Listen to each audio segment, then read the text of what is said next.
MLB 11 The Show is back for another year, and it's another year of improvements and added features. If you're a fan of this series, then you won't be disappointed at all. There's a new co-op option where you can play with a friend. Also, massive improvements have been done to the pitching, batting, and fielding. The major changes that I mentioned above was the improvements of the controls, with the inclusion of using the right analog stick now. Now, instead of just pressing an average button for a pitch, you get to use the right analog stick to determine your power and accuracy. Although it is an innovative feature, it's just in the beginning stages of implementation and still needs improvement. For example, at times you will hit your pitch perfectly, but you still get a stray pitch.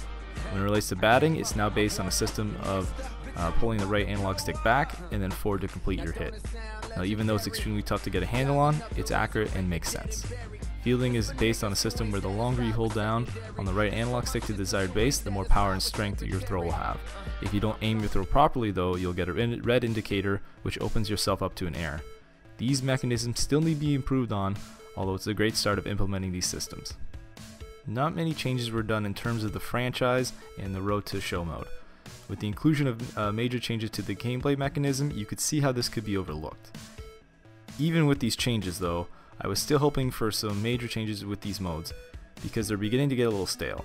The Road to the Show, even though it's very similar to last year's version, has one major change where at times you are given practice opportunities to give bonuses to your stats.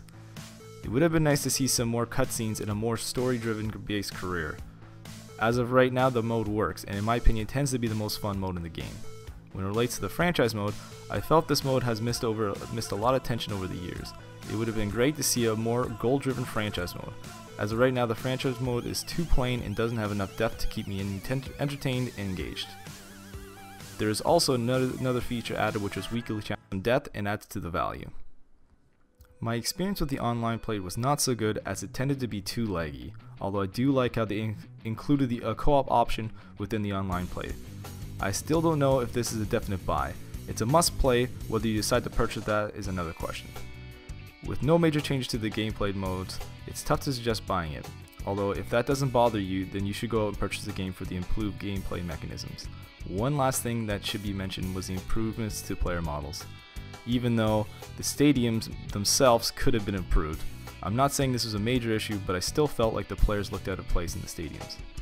To conclude this review, I feel there has been some major changes to warrant another go at this game, although I still think it's a definite rent rather than a definite buy.